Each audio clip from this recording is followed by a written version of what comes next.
In a world where the flick of a switch feeds us light, the twist of a knob ignites our stove, and a plastic card summons dinner to our doorstep, there exists a quiet rebellion. A rebellion not of slogans or protest signs, but of dirt-streaked hands planting seeds, of hands that build, tinker, and discover truths long buried under convenience. This is the spirit of self-sufficient farming, where we don't just grow carrots, we grow independence. We don't just harvest tomatoes, we harvest freedom. And when the sun sets behind our off-grid homestead, it's not a corporate grid sending us power, but a generator humming in harmony with the earth itself. Not your ordinary generator, mind you. I'm talking about the kind that Nikola Tesla dreamed of, the kind that taps into the very ether, the unseen ocean of energy the universe hums with. They called him a madman for speaking of it. But ask yourself, who benefits from keeping you tethered to a meter, a monthly bill, and a system that owns your light? It sure isn't you. Welcome to Self-Sufficient Backyard, Min Chao Kakban, your channel for practical liberty, applied science, and some good old rebellious storytelling. Today, we're about to dive into 12 ingenious off-grid gadgets that don't just make life easier. They make you the master of your own little kingdom.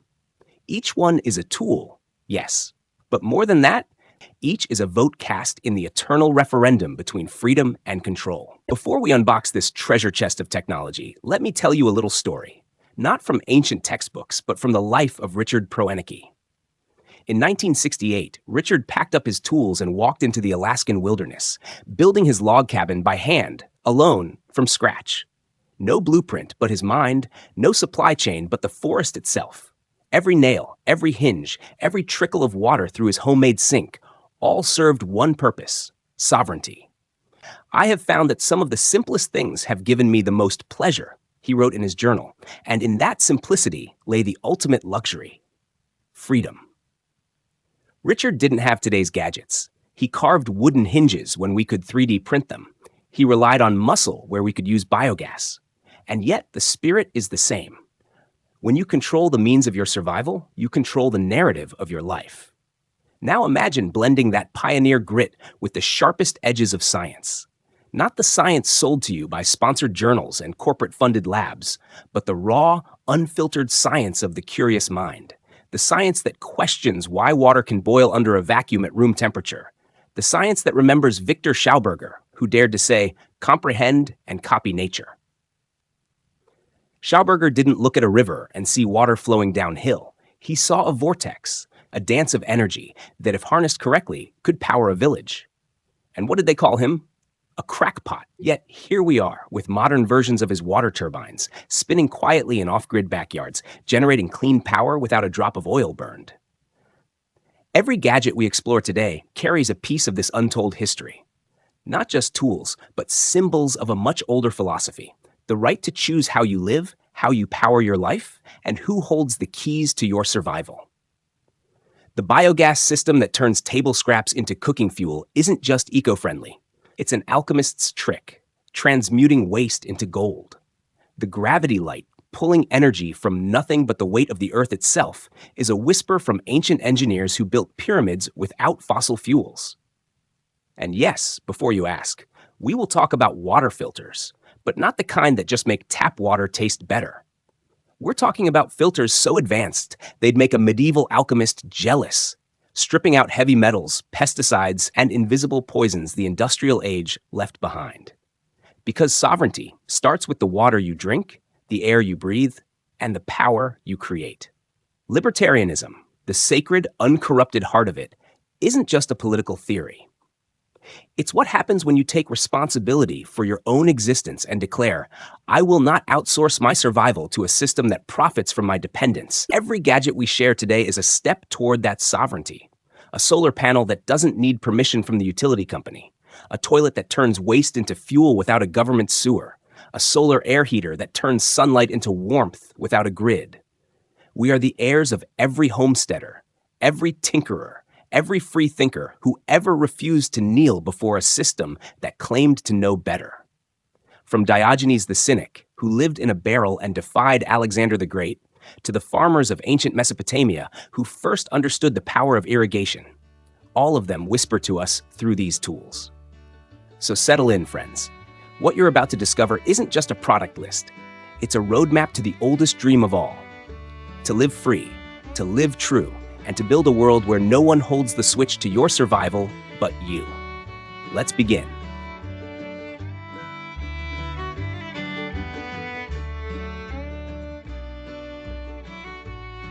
Imagine this: a world where your life doesn't revolve around someone else's schedule, where your value isn't measured by how fast you answer emails, how many service hours you sell, or how well you fit into a corporate org chart.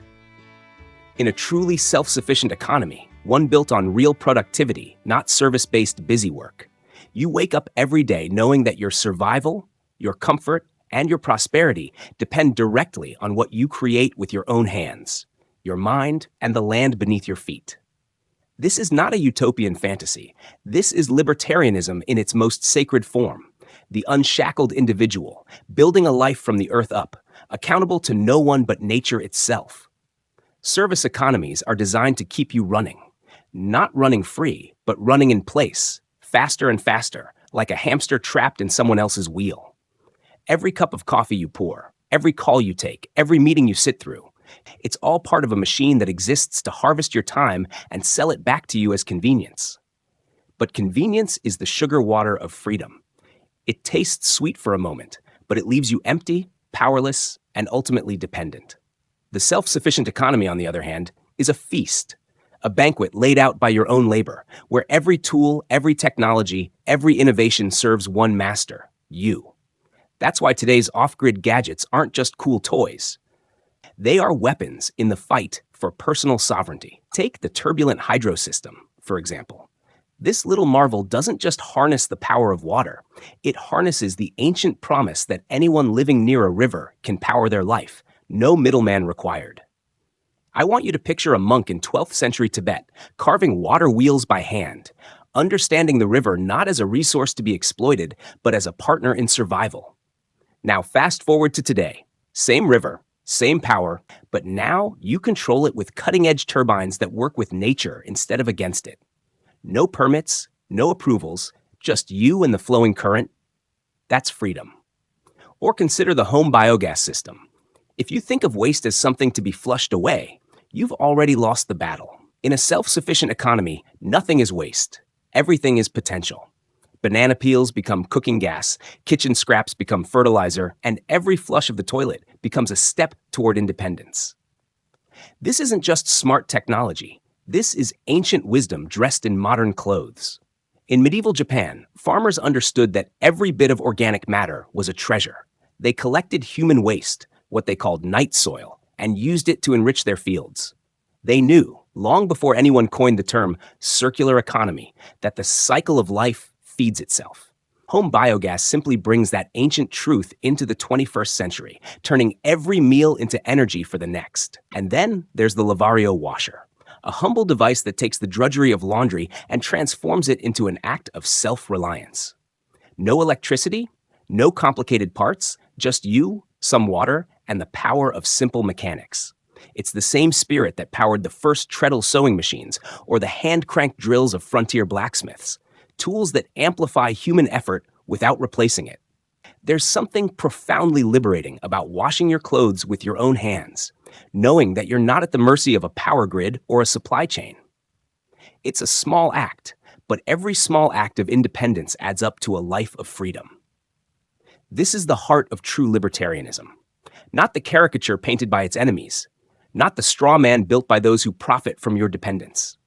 True libertarianism is the radical idea that your life belongs to you and that every technology, every piece of knowledge, every innovation should serve your freedom, not your obedience. When Benjamin Franklin invented the lightning rod, he didn't patent it. He gave it to the world because he understood that controlling nature's power should be the right of every human being, not a privilege sold back to us by some corporate gatekeeper. That's the real power of these off-grid gadgets. They are not just conveniences, they are declarations of independence. Each one is a step away from a service economy that feeds on your dependence, and a step toward a productive economy where your destiny is shaped by your own mind and hands. In a service economy, your fate is a line item in someone else's balance sheet. In a self-sufficient economy, your fate is yours alone.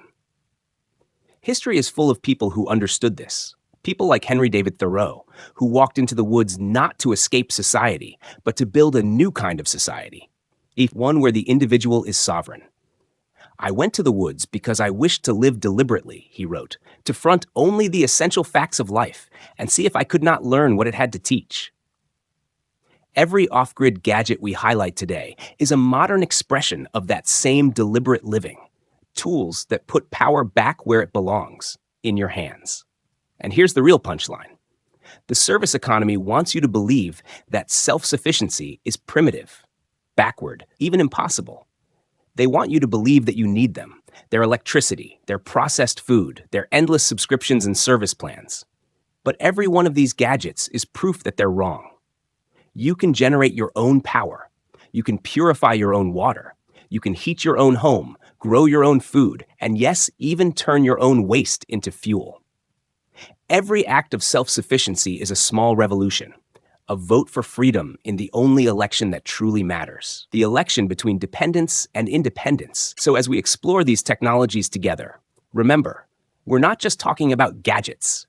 We're talking about your birthright, the ancient and sacred right to control your own life, the same right that built the first farms, the first workshops, the first villages, the right that built every civilization worth living in, the right that no service economy can ever truly take away, unless you let them. Now, let's keep going, because these tools have stories to tell, and so do we.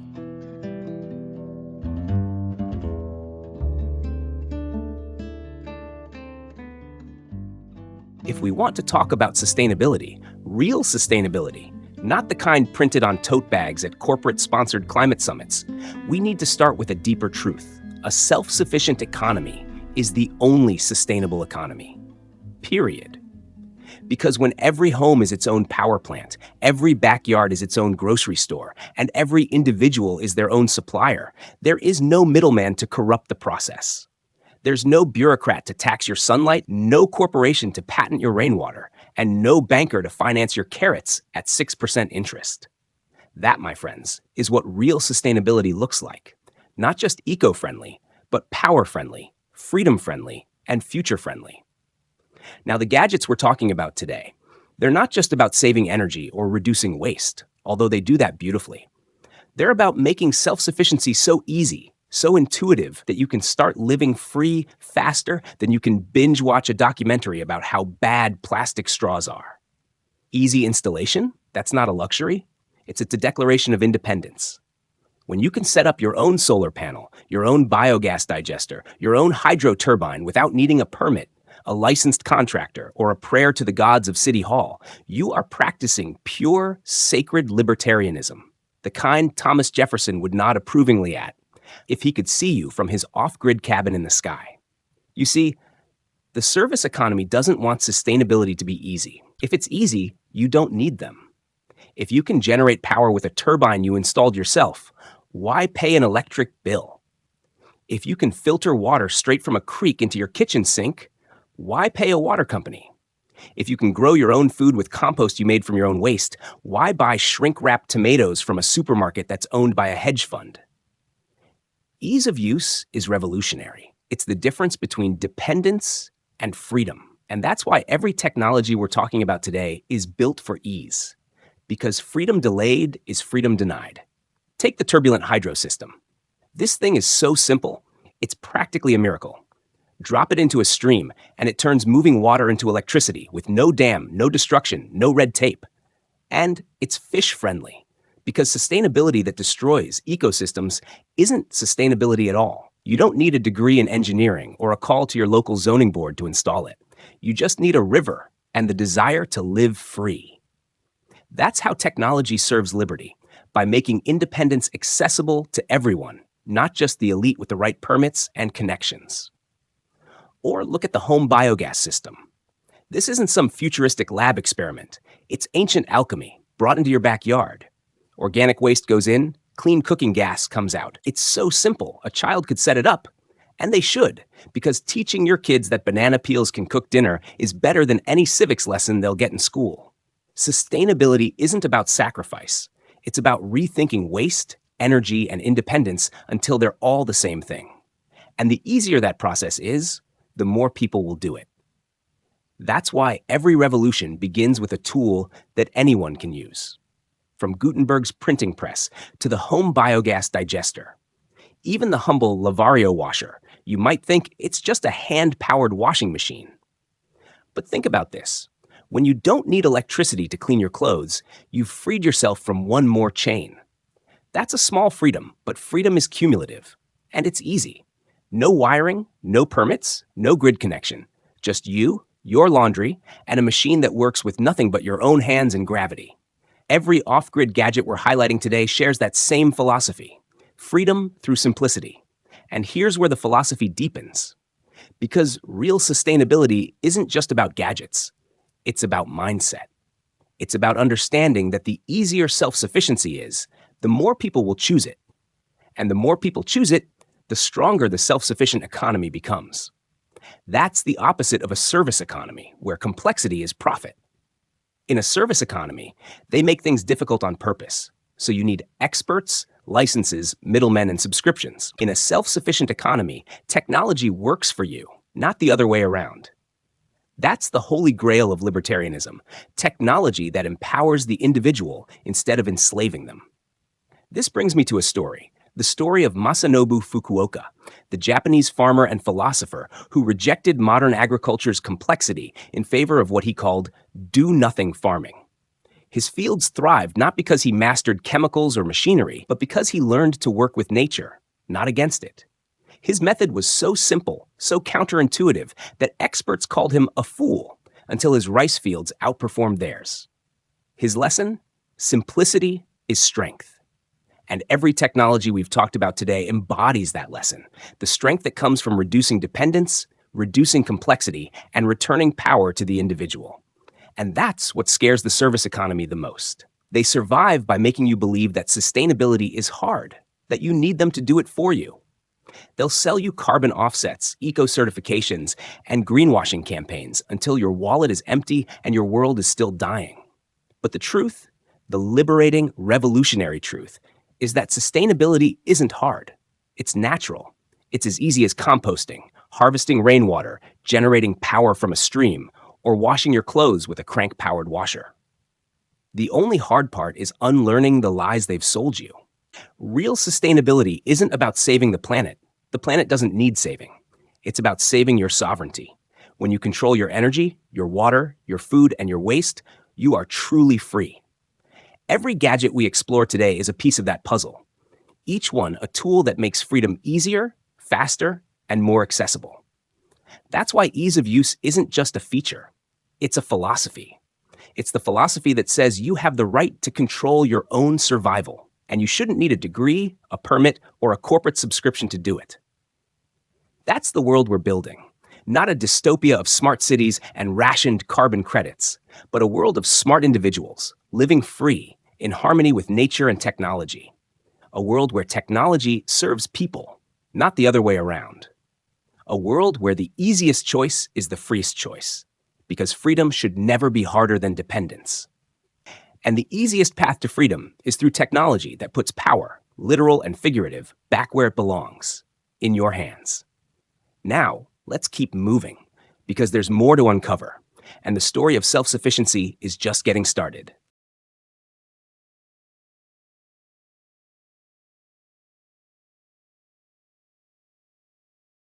And so, my friends, we arrive at the heart of this journey, the reason why all of this matters. These gadgets, these tools, these off-grid marvels, they're not just clever pieces of engineering. They are keys. Keys to a door that has been locked for centuries. The door to your own sovereignty. Whether you call yourself an eco-warrior, a homesteader, a backyard scientist, or just someone tired of playing a rigged game, what unites us is this burning desire to own our lives again. Let me tell you a secret that isn't really a secret. Every empire in history, from Rome to Wall Street, has relied on one thing to maintain control: dependency. They don't care what you believe, what you worship, or who you vote for, as long as you need them. Need their power, their water, their processed food, their systems. But the moment you stop needing them, That's when they panic. Because a self-sufficient person, someone who can grow food, generate power, and build tools with their own hands, is the closest thing to an ungovernable force of nature this world has ever seen. That's why these technologies matter. They're not just practical, they're philosophical. Every solar panel you install without a permit is a declaration that you believe in voluntary power, not imposed power. Every biogas system that turns your scraps into fuel is a middle finger to the corporations that sell you back your own waste as expensive compost. Every off-grid washing machine, water filter, and heating system is a reminder that human ingenuity, not corporate bureaucracy, is the real engine of progress. This is why self-sufficiency appeals to thinkers, tinkerers, and freedom lovers alike. It's not just about prepping for disasters. Although, let's be honest, the service economy is one power outage away from showing its true fragility. It's about building a life where you answer only to nature and your own conscience. And if that sounds like libertarianism in its purest form, congratulations, you understand the ancient promise our ancestors fought for, that each human being is born with the right to carve their own path, to make their own tools, and to live by their own hands. There's a story that fits perfectly here, the story of Diogenes the Cynic. They say when Alexander the Great came to visit him, this king of kings stood before the scruffy philosopher and asked, "Is there anything I can do for you?"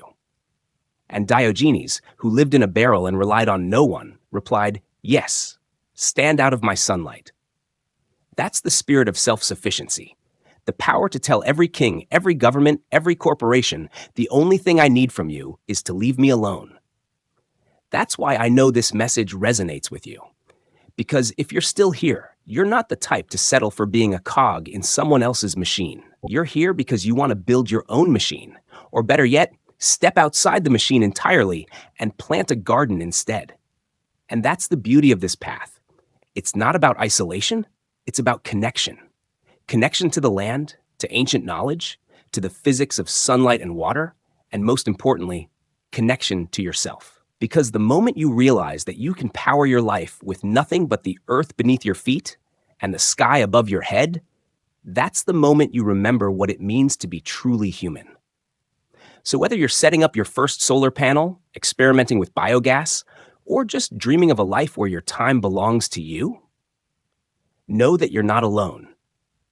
You are part of a lineage that stretches back to the first farmer who saved seeds for next year, the first smith who forged his own tools, the first philosopher who dared to think outside the temple walls.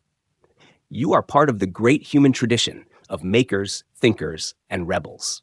And if the system ever tries to tell you that you're crazy for wanting to live this way, just smile and remember. Every revolution starts with a single seed planted in the dirt. Every empire ends the moment its people remember how to feed, clothe, and shelter themselves without permission. And every free human being, from Thoreau to Tesla to you, has known one simple truth. The most powerful words in any language are "I can do this myself." This is Self-Sufficient Backyard, signing off, but never signing out of the fight for your freedom. Stay curious, stay rebellious, and most importantly, stay free.